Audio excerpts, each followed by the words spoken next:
ሰላም ከመይ ትኾኑ ክብራት ተኸታተልቲ ኤፍቢኤን ስቱዲዮ ንሕጅም በኣር ኣገዳስን እዋናውን ዝበልክዎ ሓበሬታታት ሒዘልኩም ቀሪበ ኣለኹ ክሳብ መወዳእታ ምሳይ ጸኒሕኩም ክትከታተሉ ብክብሪ ይዕድም ንሕጂ ናባኹም ዘብሎም ሓበሬታታት ምክትታሎም ክጥዕመልኩም መታን ብቐዳምነት ቀዳማይ ሚኒስተር ኢትዮጵያ አብይ አሕመድ ብመንገዲ አሜሪካ ቢሉ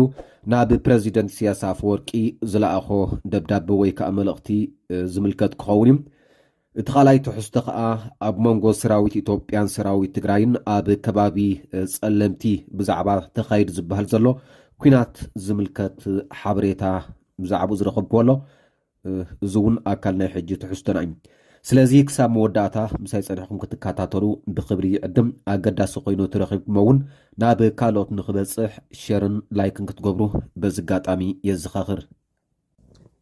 በተቀዳማይ ትሕዝቶ ምስ ንጅምር ክቡራት ሰማዕቲ ካብ ቤት ጽሕፈት ጉዳያት ወጻኢ ኣሜሪካ ዝተላእከ በዓል ስልጣን ኢትዮጵያ ኣትዩ ከም ዘሎ ዝፍለጥ እዩ ዕላማ ናይዚ ካብ ቤት ጽሕፈት ሚኒስትር ጉዳያት ወጻኢ ኣሜሪካ ተላእኩ ኢትዮጵያ ኣትዩ ዘሎ ኣሜሪካዊ በዓል ስልጣን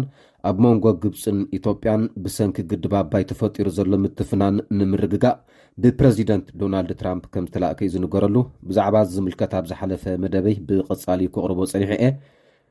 ንምዝኽኻር ዝኣክል ኣብ ዝሓለፈ ሰሙን ፕሬዚደንት ግብፂ ዓብደልፋታሕ አልሲሲ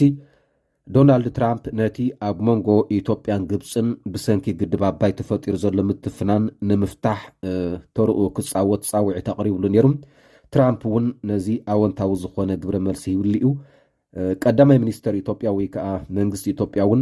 ንኣህግራዊ ሕግታትን ንሕቶታት ግብፅን ሱዳንን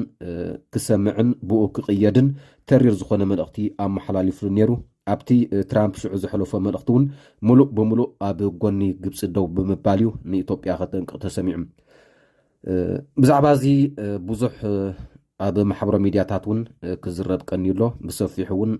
መግለፂታትን ትንታነታትን ክወፅእ ቀኒሎ ብወገን ግብፅን ኢትዮጵያን ማለት እዩ ነዚ ዝምልከት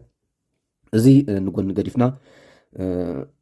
እዚ በዓል ስልጣን ኣብ ኢትዮጵያ ምስ ኣተወ መጀመርታ ሚኒስትር ጉዳያት ወጻኢ ቤት ጽሕፈት ሚኒስትር ጉዳያት ወጻኢ ናይ ኢትዮጵያ እዩ ተቐቢልዎ ጊደወን ጢሞቴዎስ ብድሕሪ እውን ምስ ቀዳማይ ሚኒስትር አብይ አሕመድ ከም ዝተራኸበን ከም ዝተዘራረበን እቶም ምንጭታት ገሊፆም ኣለዉ ኣብቲ ክልተኣዊ ዝተኻየደ ዝርርብ ከዓ ብዛዕባ ብዙሕ ነጥብታት ኣልዒሎም ከም ዝተዘራረቡ ኣብ መንጎ ፌደራል መንግስትን ትግራይን ተፈጢሩ ዘሎ ጸገም ወይ ከዓ ውጥጥ ኣብ መንጎ ጅቡትን ኢትዮጵያን ተፈጢሩ ዘሎ ጸገም ኣብ መንጎ ኤርትራን ኢትዮጵያን ዝኸይድ ዘሎ ምትፍናን ብዓብዪ ከዓ ኣብ መንጎ ግብፅን ኢትዮጵያን ዘሎ ኩነታት ኩሉ ከም ዝተንከፍዎ እቶም ምንጭታት ገሊፆም ኣለዎ ቀዳማይ ሚኒስትር ኢትዮጵያ አብይ አሕመድ ከዓ ኣብቲ ምስ ኣሜሪካዊ በዓል ስልጣን ዝገበሮ ዝርርብ ንኤርትራን ኢትዮጵያን ኣመልኪቱ ክልተ ነጥብታት ከም ዘለዓለሉ ተገሊጹ ኣሎ እቲ ዘለዓሎ ክልተ ነጥብታት ከዓ ብመንገዲ ቤት ጽሕፈት ጉዳያት ወጻኢ ኣሜሪካ ናብ ኤርትራ ወይ ከዓ ናብ ፕሬዚደንት ኢሳያስ አፈወርቂ እቲ መልእኽቲ ክበጽሕ ሕቶ ከም ዝሓተቶ እቶም ምንጭታት ገሊፆም ኣለዉ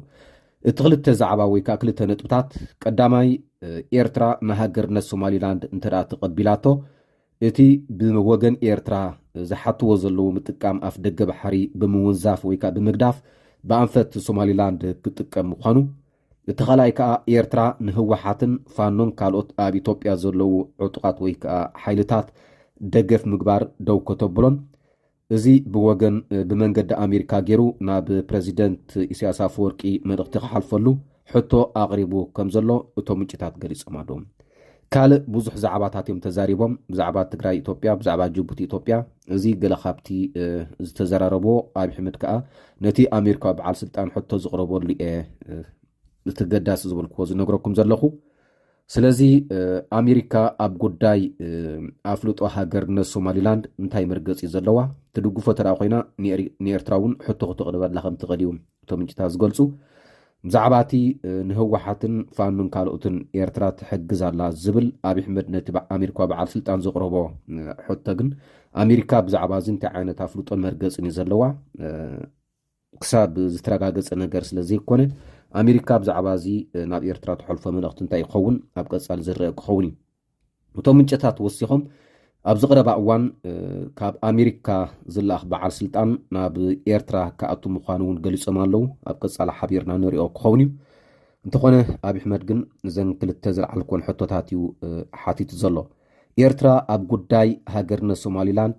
ተሪር ዝኾነ መርገፂ ዘለዋ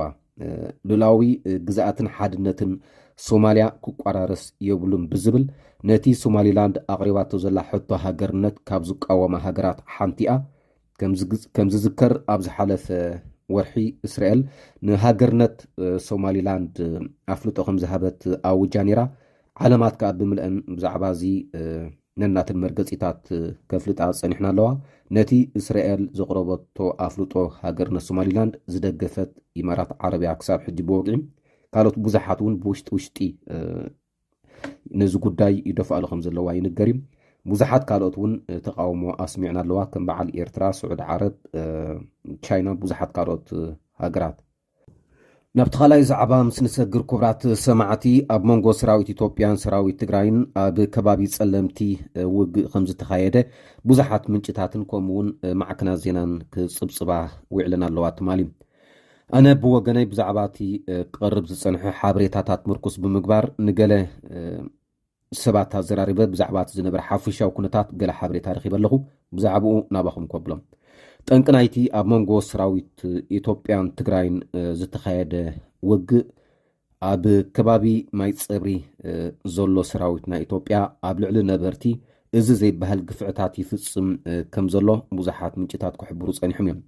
ብፍላይ ኣብ ዝሓለፈ ሰሙን ግን ንብዙሓት ሰባት ካብ ገዝኦም ናውፅኡ ክሰግዎም ሰራዊት ከኣትዎ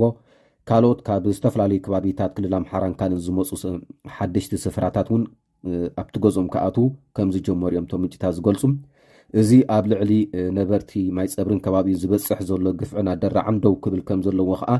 ሰራዊት ትግራይ ብመንገዲ ዓበይቲ ዓዲ ቢሉ ምስቲ ኣብቲ ከባቢ ዘሎ ሰራዊት ናይ ኢትዮጵያ ክዘራርብ ከም ዝቐነየ እቶም ሓበሬታታት ገሊፆም ኣለዉ። እንተኾነ ሰራዊት ኢትዮጵያ ነቶም ብዛዕባ እዚ ጉዳይ ክዘራረቡ ዝኸዱ ዓበይቲ ዓዲ እውን ኣብ ልዕሊኦም ምፍርራሕን ግፍዕን ከም ዘብፅሑ እዩ እቲ ምንጭ ዝገልጽ። ድሕሪ እዚ ከዓ ሰራዊት ትግራይ ነቶም ኣብ ከምዚ ዓይነት ተግባራት ዝተዋፈሩ ሰራዊት ናይ ኢትዮጵያ ኣብቲ ከባቢ ዘለዉ ማለት እዩ ኣራም ዝኾነ ስጉምቲ ንምውሳድ ተከዘ ሰጊሩ ኣብ ልዕሊኦም መጥቃዕቲ ብምክያድ ምውታትን ቁስላትን ከም ዝገበሮም እቶም ሓበሬታ ዝገልጹ። ምናልባት ኣብ ብዙሓት ሚድያታት ናይ ብልፅግናን ደገፍቲ ብልፅግና ዝኾኑ ኣካላትን ዝተማርኹ ሰራዊት ትግራይን ዝተቐትሉን ብዝብል ብዙሕ ብኤኣይ ኣርቲፊሻል ኢንተሊጀንስ ዝተቐናብረ ምስልታት ክወፅእ ንሪኦ ኣለና። እዚ ግን ሓቅነት ከም ዘይብሉ ብመገዲ መረጋገፂ ኣርቲፊሻል ኢንተሊጀንስ ዝተረጋገፀ እንተኮይኑ እውን እቲ ኣብ ማሕበራዊ ሚድያታት ዝቃላሕ ወይ ከዓ ዝፍኖ ዘሎ ዛዕባታት ዳርጋ 90% ሓሶት ምዃኑ ተረጋጊጹሎም። በቲ ኮይኑ በቲ ግን ጠንቂ ናይቲ ኩናት ብሰንኪ ኣብቲ ከባቢ ዘሎ ሰራዊት ናይ ኢትዮጵያ ኣብ ልዕሊ ነበርቲ ግፍዕን ካብ ገዛ ምስጓጉን ተግባራት ይፍፅም ስለ ዘሎ ብመገዲ ዓበይቲ ዓዲ ዝተፈተነ ሽምግልና እውን ደው ክብል ድሕሪ ዘይምኽኣል እዩ ሰራዊት ትግራይ ኣራሚ ዝኾነ ስጉምቲ ንምውሳድ ብዝብል መጥቃዕቲ ከፊቱ ኣብ ልዕሊኦም ከዓ ብዙሕ ዕንወትን ክሳራን ከም ዘብፅሐ ዝግለጽ ዘሎ። ማይ ፀብሪ ኣብ ዞባ ምዕራብ ትግራይ ወረዳ ጸለምቲ ዝርከብ ከባቢ ኮይኑ ሓደ ካብቶም ብወረርቲ ሓይልታት ተጎቢጡ ዘሎ መሬት ትግራይ እዩ። ብመሰረት ውዕል ፕሪቶርያ ግን እዞም ብሓይሊ ተጎቢጦም ዘለዉ ከባቢታት ናይ ትግራይ ናብ ዋንነቶም ክምለሱ ወይ ከዓ ናብ ትግራይ ክምለሱ ኣብ ስምምዕ ተበፂሑ እዩ። እንተኾነ ከም ንሪኦ ዘለና ግን መንግስቲ ፌደራል ወይ ከዓ ብልፅግና ውዕል ፕሪቶርያ ተግባራዊ ከይከውን ብምዕንቃፅ እኳ ደኣ ተወሰኽቲ ሰራዊት ከሰልጥንን ኣብቲ ከባቢታት ክዋፍርን እዩ ዝርአ ዘሎ። መንግስቲ ትግራይ እውን ብተደጋጋሚ ንመንግስቲ ፌደራል ፃውዒት የቕርበሉ ኣሎ ውዕል ፕሪቶርያ ተግባራዊ ክኸውን። ከም ዝዝከር ቅድሚ 2-3 መዓልቲ ኣብ እዋን ኩናት ቀንዲ ዋህብ ቃል ናይ ሰራዊት ትግራይ ዝነበረ ገብረ ጻድቃን እውን እቶም ብወረርቲ ሓይልታት ተጎቢጦም ዘለዉ ከባቢታት ናብ ዋንኦም ወይ ከዓ ናብ ትግራይ ከይተመልሱን ውዕል ፕሪቶርያ ተግባራዊ ከይኮነን ምስ ፌደራል ንሰማማዓሉ ምክንያት የለን ጠንቂ ኩናት እውን ክኾኑ ይኽእሉ እዮም እዚኣቶም ቀያሕቲ መስመር ናይ ትግራይ እዮም ክብል ብትሪ ከጠንቅቕ ተሰሚዑ ነይሩ እዩ። ብዝኾነ ነዚ ዝምልከት ካልእ ሓድሽ ምዕባለታት ምዝህልውን ናባኹም ኮፕሌ ክሳብ ሽዑ ሰሰናዩ